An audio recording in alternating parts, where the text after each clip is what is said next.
आज मैं पढ़ाने जा रही हूँ आप लोगों को unification of Germany. Unification of Germany को समझने के लिए आप लोगों को बहुत सारी बातें जाननी होंगी जर्मनी के बारे में। पहले ही ये बता चुके हैं कि जर्मनी जो है सेंट्रल यूरोप का पार्ट है। जर्मनी यूरोप के बिल्कुल सेंट्रल प्लेस पे है, लेकिन जो आज मैप में जर्मनी दिखता है इस तरह का जर्मनी पहले नहीं था। जर्मनी का मैप ऐसा नहीं था, जबकि बल्कि जर्मनी जो है बहुत सारे छोटे छोटे इंडिपेंडेंट नेशन में बटा हुआ था। इसमें दो मेन पावर्स थी, प्रशिया और ऑस्ट्रिया। नॉर्थ साइड में था प्रशिया और साउथ साइड में था ऑस्ट्रिया। लेकिन यहाँ पे और भी बहुत सारे डिफरेंसेस थे। तो यहाँ पे सबसे पहला पॉइंट हम लोग डिस्कस करेंगे यूनिफिकेशन ऑफ जर्मनी को समझने के लिए, डाइवर्सिटी इन जर्मनी। जैसा पहले ही बता चुके हैं कि जर्मनी में 300 स्मॉल नेशंस थे, इंडिपेंडेंट थे ये, और बहुत ज़्यादा कल्चर में, लैंग्वेज में, रिलीजन में बहुत ज़्यादा डिफरेंसेस थी। दूसरी बड़ी ताकत थी प्रशिया और तीसरी ऑस्ट्रिया। लेकिन प्रशिया और ऑस्ट्रिया ये जो दो मेन ताकत हैं, इनको एक करना बहुत बड़ा चैलेंज था, जो भी जर्मनी को यूनिफाई करने की कोशिश कर रहे थे। इससे पहले ही बताया जा चुका है आपको कांग्रेस ऑफ वियना के बारे में। जब नेपोलियन 1815 में हार गया था, जिसको हराने में यूरोपियन जो मेन पावर्स थे, जिसमें ऑस्ट्रिया, प्रशिया और रशिया और ब्रिटेन, ये चारों यूरोपियन पावर्स थे जिन्होंने मिल करके ये नेपोलियन को हराया था 1815 में। उसके बाद कांग्रेस ऑफ वियना बुलाई गई थी, जिसको होस्ट करने वाले थे Austrian chancellor Duke Metternich. Duke Metternich जो थे वो कंजर्वेटिव थे, और ये मीटिंग बुलाने का एक ही उद्देश्य था कि नेपोलियन ने जितने भी चेंजेस लाए थे यूरोप में, उस चेंजेस को ख़त्म किया जाए और फिर से मोनार्की सिस्टम को रीएस्टैब्लिश किया जाए यूरोप में। और कंजर्वेटिव तो मोनार्की सिस्टम को प्रेफर करते ही थे। तो इसी दिन कांग्रेस ऑफ वियना जब बुलाया गया, तो उसमें ऑस्ट्रियन चांसलर थे मेटरनिक, और उन्होंने उसी दिन तय किया था कि जब भी जर्मनी का यूनिफिकेशन होगा, जर्मनी पर राज करने वाला ऑस्ट्रियन होगा। उसके बाद तीसरा पॉइंट है problem that who will rule. इसमें रूल करने का प्रॉब्लम था कि जर्मनी का एकीकरण होने के बाद उस पर कौन रूल करेगा, प्रशिया, ऑस्ट्रिया। उसके अलावा 300 स्मॉल स्टेट्स भी थे। तो ये 300 स्मॉल नेशन जो थे वो इंडिपेंडेंट थे, और उनको डर था कि अगर प्रशिया जीत जाता है या प्रशिया जर्मनी पे राज करता, तो प्रशिया जो था वो लिबरल लोगों का नेशन था, वहाँ के लोग लिबरल थे। इसको अच्छी तरह से समझने के लिए हमें प्रशिया और ऑस्ट्रिया के बारे में एक और बात समझनी होगी कि यहाँ ये मैप है, ये रफ मैप है जर्मनी का, जिसमें नॉर्थ साइड में प्रशिया है और साउथ में ऑस्ट्रिया है, और इस तरफ पूरे जर्मनी में स्मॉल स्टेट्स हैं। और इधर जर्मनी के एक तरफ फ्रांस है, फ्रांस के पीछे है स्पेन, और ऊपर में डेनमार्क है, और इस तरफ ईस्ट साइड में रशिया है। ये मैप इसलिए ड्रॉ किया है क्योंकि आपको यूनिफिकेशन ऑफ जर्मनी को समझाने के लिए इस मैप को फिर से डिस्कस करना होगा हमें। तो यहाँ पे बात कर रहे थे differences, religious difference between Prussia and Austria. Prussia और ऑस्ट्रिया में मेन डिफरेंस जो था वो रिलीजन का था। यहाँ दोनों ही जगह पे चर्चेस थे। प्रशिया में लोग जो थे प्रोटेस्टेंट चर्च को मानने वाले थे, और ऑस्ट्रिया में जो थे वो कैथोलिक चर्च को मानने वाले थे। अब कैथोलिक चर्च को मानने वाले लोग होते हैं कंजर्वेटिव, और प्रोटेस्टेंट चर्च को मानने वाले लोग होते हैं लिबरल। लिबरल जो है हमेशा इकोनॉमिकली डेवलपमेंट चाहते हैं, जबकि कंजर्वेटिव जो है या कैथोलिक चर्च के लोग जो हैं, उनकी मान्यता ये है कि जो पोप होते हैं उनको ही जीसस क्राइस्ट का दर्जा दिया जाए, वो उसके मैसेंजर होते हैं, उनकी भी पूजा होनी चाहिए। लेकिन प्रोटेस्टेंट चर्च के लोगों का कहना है कि नहीं, गॉड एक ही है, वो क्राइस्ट है। तो इसी बात की दोनों के बीच में यही मेन डिफरेंस है। तो यहाँ पे रशिया में प्रोटेस्टेंट्स हैं और ऑस्ट्रिया में कैथोलिक चर्च, और धर्म के नाम पर इनके बीच की लड़ाई है, और दोनों में काफ़ी डिफरेंसेज है। ये कंजर्वेटिव है और ये लिबरल है, और लिबरल हमेशा इकोनॉमिक डेवलपमेंट चाहते हैं, जबकि कंजर्वेटिव हमेशा मोनार्की सिस्टम को ही फेवर करते थे और पुराने ही ढर्रे पे चलते रहना चाहते थे। तो स्मॉल स्टेट्स की बात उतनी इंपॉर्टेंस नहीं रखती है, लेकिन प्रशिया और ऑस्ट्रिया के बीच की जो फाइट थी रिलीजन के नाम पे, डिफरेंसेस के नाम पे, इसको एक करना बहुत बड़ा चैलेंज था जर्मनी का यूनिफिकेशन करने के लिए। अब हम बात करेंगे एक वॉर की, जो फ्रांस और पिडमोंट ने मिलकर ऑस्ट्रिया पर अटैक किया और ऑस्ट्रिया को बुरी तरह से हराया। ऑस्ट्रिया जब हार गया तो यहाँ के राजा ने तय किया कि हमें कॉन्स्टिट्यूशन को फॉलो करना है और हमें पार्लियामेंट को फ्रेम करना होगा। तो यहाँ पर पार्लियामेंट में दो हाउसेस की बात की गई, एक हाउस ऑफ स्टेट और दूसरा हाउस ऑफ पीपल। जैसे भारत में है ना लोकसभा और राज्यसभा, उसी तरह से वहाँ पर पार्लियामेंट के लिए डिसाइड किया गया कि हाउस ऑफ स्टेट होगा एक, और एक होगा हाउस ऑफ पीपल, और एक होगा क्राउन। क्राउन जो राजा को दिया जाएगा, लेकिन उनके काम करने का तरीका होगा कॉन्स्टिट्यूशन के हिसाब से। तो ये पार्लियामेंट संत पॉल चर्च में 18 मई 1848 को बहुत सारे इलेक्टेड रिप्रेजेंटेटिव थे जो एक फेस्टिव प्रोसेशन के रूप में वहाँ पर चर्च में पहुँचे, और वहाँ पर नेशनल असेंबली को डिक्लेयर किया गया और पार्लियामेंट का गठन किया गया। और उसके बाद जो प्रशिया के किंग थे फ्रेडरिक विलियम फोर्थ, उनको क्राउन ऑफर किया गया। लेकिन फ्रेडरिक विलियम को लगा कि मैं राजा तो बन जाऊंगा, क्राउन मिल जाएगा, लेकिन कॉन्स्टिट्यूशन के हिसाब से काम करना होगा। तो एक तरह से सारे पावर कॉन्स्टिट्यूशन के हाथ में होंगे, मेरे हाथ में कोई पावर नहीं होगा, मोनार्की सिस्टम को इससे बहुत ज़्यादा हार्म होगा। इसलिए उन्होंने क्राउन को एक्सेप्ट नहीं किया और इसको डिनाई कर दिया। और उसके बाद वो अदर मोनार्क के साथ और कंजर्वेटिव के साथ मिल गया और वो लिबरल्स के अगेंस्ट में और इस कॉन्स्टिट्यूशन के अगेंस्ट में फाइट करने लगे, और उनकी कोशिश थी कि किसी भी तरह से लिबरल्स को दबा दिया जाए। तो 1840 के बाद मोनार्की सिस्टम, कंजर्वेटिज्म फिर से स्टैब्लिश हो गई और लिबरल को कहीं ना कहीं दबा दिया गया। लेकिन फिर भी जो रिवोल्ट हो रहा था देश में, लिबरल्स थे जो मिडिल क्लास के लोग थे, और प्रशिया जो मेन था वो लिबरल्स का देश था, इसलिए लिबरल्स का नेशन था, इसलिए यहाँ पे जो राजा मोनार्की सिस्टम फिर से रीएस्टैब्लिश पुराने तरीके से नहीं हो पाई। तो हम यहाँ समझते हैं, देखते हैं कि पार्लियामेंट जो था वो डिसमिस हो गई और पार्लियामेंट सक्सेसफुल नहीं हो सका। इसके बाद प्रशिया ने डिसाइड कर लिया कि अब जर्मनी का यूनिफिकेशन करने का पूरा भार वो लोग उठाएंगे। ये लोग लिबरल थे, और लेकिन इन्होंने उसी दिन डिसाइड किया कि जब भी जर्मनी यूनिफाई होगा तो उस पर रूल करने वाले प्रशियन ही होंगे। और तभी विलियम फोर्थ तो डिनाई कर गए, तो विलियम फर्स्ट उनके भाई जो थे वहाँ राजा बने, और विलियम फर्स्ट ने प्राइम मिनिस्टर बना दिया ऑटो वॉन बिस्मार्क को। उसी दिन ऑटो वॉन बिस्मार्क ने तय किया कि मैं जर्मनी का यूनिफिकेशन करूंगा। उन्होंने पूरी तरह से प्लानिंग कर ली, पूरा माइंड सेटअप कर लिया कि क्या क्या पॉलिसी होगी मेरी जर्मनी को यूनिफाई करने की, और उसके बाद वो काम में लग गए। लेकिन यहाँ एक बात समझनी होगी कि पहले ही बताए थे कि जर्मनी में मेन जो पावर थे प्रशिया और ऑस्ट्रिया, और दोनों में रिलीजियस डिफरेंट था। इधर लिबरल्स थे और इधर प्रशिया में लिबरल्स और ऑस्ट्रिया में कंजर्वेटिव थे। प्रशिया में प्रोटेस्टेंट चर्च को मानने वाले लोग थे और ऑस्ट्रिया में कैथोलिक चर्च को मानने वाले लोग थे, जो कभी किसी तरह से भी एक नहीं हो सकते थे। और जो ऑटो वॉन बिस्मार्क था वो प्रशियन था, लेकिन उसकी सोच थी कंजर्वेटिव। फिर भी प्रशियन वो था, इसलिए ऑस्ट्रियन कभी भी उसको फेवर नहीं करते थे। लेकिन वो था प्रशियन, लिबरल था, लेकिन उसका मानना था कि हमें प्रिंसिपल पे चलने से आज़ादी नहीं मिलेगी या यूनिफिकेशन जर्मनी का नहीं हो सकेगा।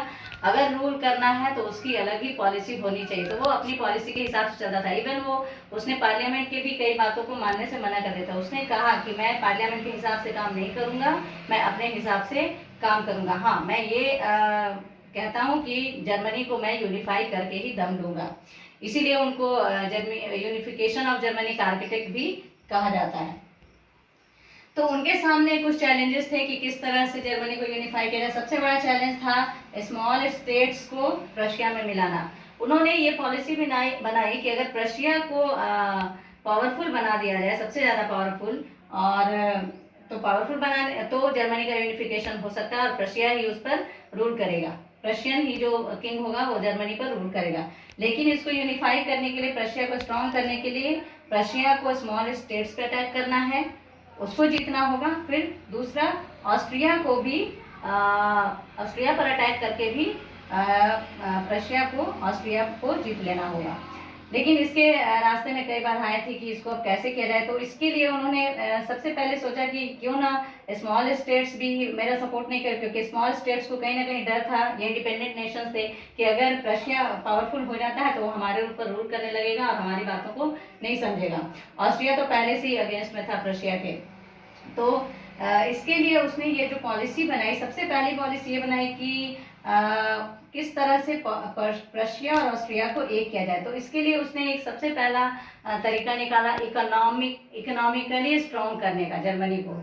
उसने क्या किया कि जो एक नया जो पहले ही पढ़ाया जा चुका है आप लोगों को, जॉलबेरिंग, ये जो है जर्मन वर्ड है, यूरोपियन वर्ड है, इसका मतलब होता है फ्री ट्रेड, यानी ट्रेड को उसने फ्री कर दिया। जो भी टैरिफ बैरियर्स लगते थे ट्रेड करने के लिए रशिया और ऑस्ट्रिया के बीच में, उसको खत्म कर दिया। और रशिया इधर था, रशिया और जर्मनी के बीच में जो ट्रेड होते थे, उसके बीच में जो टैरिफ बैरियर्स होते थे उसको खत्म कर दिया। तो इससे क्या हुआ कि ट्रेड के फ्री होने से ये स्मॉल स्टेट्स जो थे, जो 39 स्टेट्स थे इसमें, जो कॉन्फेडरेशन बनाई गई थी, उसमें 39 स्टेट थे, करीब 25 स्टेट्स ने हिस्सा लिया और वो फ्री ट्रेड में शामिल हो गए। उसी तरह से ऑस्ट्रिया का भी रशिया में आना जाना, और रशिया का ऑस्ट्रिया के साथ ट्रेड होने लगा, जिससे आपस में नेशनलिज्म की फीलिंग डेवलप करने लगी और भाईचारे का संबंध भी बना। उसके बाद जर्मनी में भी नेशनलिज्म की फीलिंग काफ़ी डेवलप कर रही थी यूनिफिकेशन करने के लिए, क्योंकि यहाँ बहुत ज़्यादा डाइवर्सिटी थी। और जब नेपोलियन ने जर्मनी पर अटैक किया था, तो नेपोलियन की एक ही पॉलिसी थी कि बाई हुक और क्रूक किसी तरह से अटैक करना है और उसको जीतना है, क्योंकि वो विश्व विजेता बनना चाहता था। तो उसने काफ़ी क्षति पहुंचाई थी जर्मनी को। इसीलिए छोटे छोटे स्टेट्स थे, वो चाहते थे कि हम एक हो जाए और एक होकर हम अब नेपोलियन ने जो वॉर किया उसको फिर से नहीं सहेंगे और हम एक होकर लड़ेंगे। तो नेशनलिज्म की फीलिंग कहीं ना कहीं इनके बीच में डेवलप कर रही थी इस फ्री ट्रेड के थ्रू। और जो नेपोलियन वॉर हुआ था उसके बाद भी इन लोगों को समझ में आया कि हमें एक हो जाना चाहिए। दूसरा पॉइंट है रोमांटिसिज्म। रोमांटिसिज्म का मतलब होता है कि लोगों में नेशनलिज्म की फीलिंग, एक राष्ट्र की भावना को डेवलप करना, जिसमें फोकस करते हैं बड़े बड़े जो इंटेलेक्चुअल पर्सन्स होते हैं कल्चर के बारे में, और देश के लिए वो गाने लिखते हैं, देश के लिए राष्ट्रगान लिखते हैं, इससे लोगों में नेशनलिज्म की फीलिंग डेवलप करती है। तो अब प्रॉब्लम थी ऑटोमन बिस्मार्क को कि ट्रेड से तो सब एक होने लगे, लेकिन फिर भी कहीं ना कहीं वो ऑस्ट्रिया को जीतना चाहता था। ऑटो वॉन बिस्मार्क जो थे वो ऑस्ट्रिया के ऊपर अटैक करके ऑस्ट्रिया को रशिया में मिलाना चाहते थे। एक तो प्रॉब्लम सॉल्व हो गई, स्मॉल स्टेट सब रशिया के साथ में आ गए। वो क्योंकि वो लिबरल की तरह काम कर रहे थे, इकोनॉमिकली जर्मनी को डेवलप करना चाहते थे, तो इससे सब लोग खुश थे। ऑस्ट्रिया भी कहीं ना कहीं फ्री ट्रेड होने की वजह से रशिया और ऑस्ट्रिया का कहीं ना कहीं भाईचारे की भावना डेवलप कर गई। लेकिन फिर भी दोनों के बीच में जो बेसिक डिफरेंस थे वो दोनों के बीच में नफरत का कारण था। और इसीलिए रशिया का मेन बिस्मार्क का मेन एम हो गया कि ऑस्ट्रिया पे अटैक करें और ऑस्ट्रिया को रशिया में मिला दें, तो ये एक पावरफुल कंट्री बन सकती, ये जर्मनी का यूनिफिकेशन हो सकता है। तो बिस्मार्क ने सोचा कि अगर ऑस्ट्रिया को किसी थर्ड पार्टी का डर हो कि अगर ऑस्ट्रिया रशिया के साथ ना मिल जाए तो कोई दूसरी पार्टी होगी जो इस पर अटैक करके इसको हरा सकती है। पहले ही फ्रांस ने ऑस्ट्रिया को हराया था, तो फिर से बिस्मार्क ने सोचा कि क्यों ना ऑस्ट्रिया के अंदर डर पैदा किया जाए। तो बिस्मार्क की ये प्लानिंग थी कि किसी भी तरह से फ्रांस से अगर ऑस्ट्रिया पे अटैक करवाया जाए, या ऑस्ट्रिया को ये डर हो जाए कि फ्रांस उस पर अटैक करेगा, तो वो रशिया के साथ में, रशिया पहले ही काफ़ी डेवलप हो चुका था, इसने आर्टिलरी को डेवलप किया था, आर्मी पे बहुत खर्च कर रहा था बिस्मार्क, आर्टिलरी को स्ट्रॉन्ग कर लिया। आर्टिलरी में जो बारूद कारतूस थे उससे भी स्ट्रॉन्ग हो गया, इकोनॉमिकली भी स्ट्रॉन्ग हो गया। और ये रशिया भी इतना स्ट्रॉन्ग हो गया था कि अगर वो ऑस्ट्रिया पे अटैक करता तो ऑस्ट्रिया आराम से हार जाता। लेकिन फिर भी वो एक पॉलिसी के तहत चल रहा था, वो चाहता था कि ऑस्ट्रिया पे अटैक ना करना पड़े और ऑस्ट्रिया किसी थर्ड पार्टी से डर जाए, रशिया के साथ मिल जाए। तो बिस्मार्क ने ये सोचा कि फ्रांस से अटैक करा, लेकिन फ्रांस से किस तरह से अटैक करवाया जाए ये भी सोचना, क्योंकि रशिया खुद इतना स्ट्रांग हो गया। और फ्रांस ये चाहता था, फ्रांस की हमेशा ये सोच थी, यहाँ पे नेपोलियन थर्ड थे, नेपोलियन बोनापार्ट की बात नहीं हो रही, नेपोलियन थर्ड यहाँ फ्रांस में रूल कर रहे थे। वो चाहते थे कि किसी भी तरह से रशिया और ऑस्ट्रिया दोनों लड़ जाए आपस में, तो फ्रांस को फायदा होगा और फ्रांस ऑस्ट्रिया पे अटैक करके ऑस्ट्रिया को जीत लेगा। तो फ्रांस की ये शुरू से कोशिश थी कि रशिया और ऑस्ट्रिया के बीच में फाइट हो जाए। तो इसका फायदा उठाया बिस्मार्क ने, और उसने क्या किया कि पहले उसने डेनमार्क पे अटैक किया। रशिया ने डेनमार्क जो था, लेकिन रशिया ने ये कहा कि डेनमार्क में बहुत सारे जर्मन स्पीकिंग लोग हैं, तो उनको हम लोग जर्मनी को यूनिफाई करने में उनको एक कर लेते हैं, जर्मनी में ही उनको लेकर आते हैं, इस पार्ट को जीत लेते हैं, इससे जर्मन स्पीकिंग लोग, जर्मन लैंग्वेज बोलने वाले लोग हमारे साथ हो जाएंगे। तो ऑस्ट्रिया ने, लेकिन ऑस्ट्रिया को सपोर्ट करना पड़ा, क्योंकि रशिया ने कहा कि मैं एक पार्ट आप डेनमार्क से को अगर जीत लेते हैं तो डेनमार्क का एक पार्ट आपको देंगे और एक पार्ट हम रखेंगे। तो ऐसा ही हुआ, डेनमार्क पे रशिया और ऑस्ट्रिया दोनों ने मिलकर अटैक किया, और जर्मन स्पीकिंग लोग जो थे वो उनको भी लगा कि चलो अच्छा है कि हम रशिया जैसे स्ट्रांग नेशन के साथ हो जाए। तो इस तरह से डेनमार्क को भी रशिया ने डेनमार्क का एक हिस्सा अपने पास रखा और एक हिस्सा ऑस्ट्रिया को दिया। लेकिन अब ऑस्ट्रिया को किस तरह से रशिया के साथ किया जाए, इसकी पॉलिसी, इसके लिए रशिया ने क्या किया कि रशिया में एक एम्बेसडर थे स्पेन के। उस समय स्पेन में स्पेनिश रिवॉल्यूशन हुआ था और वहाँ पे एक राजा की ज़रूरत थी। तो रशिया ने कहा कि स्पेन में रशिया के एक किंग, रशिया का ही कोई राजा बनेगा।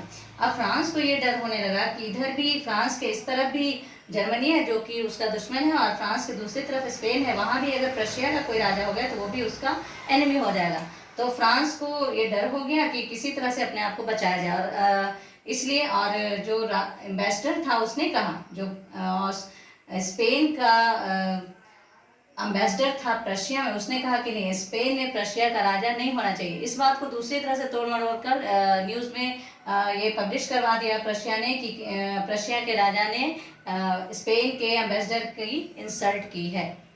तो इस तरह से इन सारी बातों की वजह से फ्रांस को लगा कि अब तो स्पेन भी दुश्मन मेरा हो जाएगा और जर्मनी तो दुश्मन है ही, तो इसलिए फ्रांस को मजबूरन अटैक करना पड़ा रशिया पर। तो इस समय अब जब कॉमन एनिमी हो तो ये आपस में अगर जो दो दुश्मन है वो भी एक हो जाते हैं। तो इस समय जर्मनी पर फ्रांस का अटैक हुआ, तब रशिया और ऑस्ट्रिया दोनों एक हो गए और फ्रांस को बुरी तरह इसने हरा दिया। उसके बाद रशिया तो पहले से स्ट्रांग था ही, और रशिया ने ऑस्ट्रिया पे अटैक किया। 7 साल के अंदर ये तीनों लड़ाइयाँ हुई, डेनमार्क, फ्रांस और ऑस्ट्रिया पे अटैक करके रशिया ने ऑस्ट्रिया को जीत लिया, और ये पूरा जर्मनी जो था रशिया, इसमें रशिया का इंपॉर्टेंस हो गया, रशिया सबसे पावरफुल हो गया। इसने ऑस्ट्रिया को भी रशिया में मिला लिया। स्मॉल स्टेट्स तो पहले ही थे, छोटे छोटे, वो तो पहले ही साथ में आ गए थे क्योंकि इकोनॉमिकली डेवलपमेंट हो रही थी और रशिया पहले से स्ट्रांग था। तो इस तरह से जर्मनी का यूनिफिकेशन हुआ। और लेकिन इसने जो अपने यूनिफिकेशन का सेलिब्रेशन किया, ये समझने लायक, जब फ्रांस हारा तो फ्रांस इतनी बुरी तरह हारा कि फ्रांस के, कहा जाता है इतिहास में कि फ्रांस के आत्मा को चोट पहुंची। फ्रांस को रशिया ने बुरी तरह हराया, उसको मजबूर किया था जर्मनी से फाइट करने के लिए। इसलिए फ्रांस इस बात को अपने मन में रखा था, और जो प्रथम विश्व युद्ध, फर्स्ट वर्ल्ड वॉर हुआ था, उसमें फ्रांस ने इस बात को याद रखा था। और उसके बाद फर्स्ट वर्ल्ड वॉर के बाद जर्मनी की बहुत बुरी तरह हार हुई थी, क्योंकि एक तरफ फ्रांस, रशिया और ब्रिटेन हो गए थे। हाँ, जब फ्रांस ने अटैक किया रशिया पे, उस समय रशिया भी किसी वॉर से डिफीट किया था, इसलिए वो भी इस वॉर में नहीं पड़ना चाहता था। और इधर ब्रिटेन में भी इंटरनल रिफॉर्म्स हो रहे थे और इंडस्ट्रियलाइजेशन हुआ था, जिसकी वजह से ब्रिटेन भी इस लड़ाई में नहीं पड़ना चाहता। तो फ्रांस यहाँ अकेला पड़ गया था और बुरी तरह हारा था, जो उसकी आत्मा पर चोट कही जाती है विश्व इतिहास में। हाँ, तो फ्रांस में है, पेरिस से कुछ दूर पर है वर्सिलीज, वहाँ पर जाके जर्मनी ने अपने यूनिफिकेशन का, अपने इंडिपेंडेंस को सेलिब्रेट किया। और वहाँ पे जो विलियम थे उनको एम्परर बनाया गया, और उनको प्रोक्लेम किया गया कि ये अब जर्मनी के एम्परर, जो कि रशियन थे।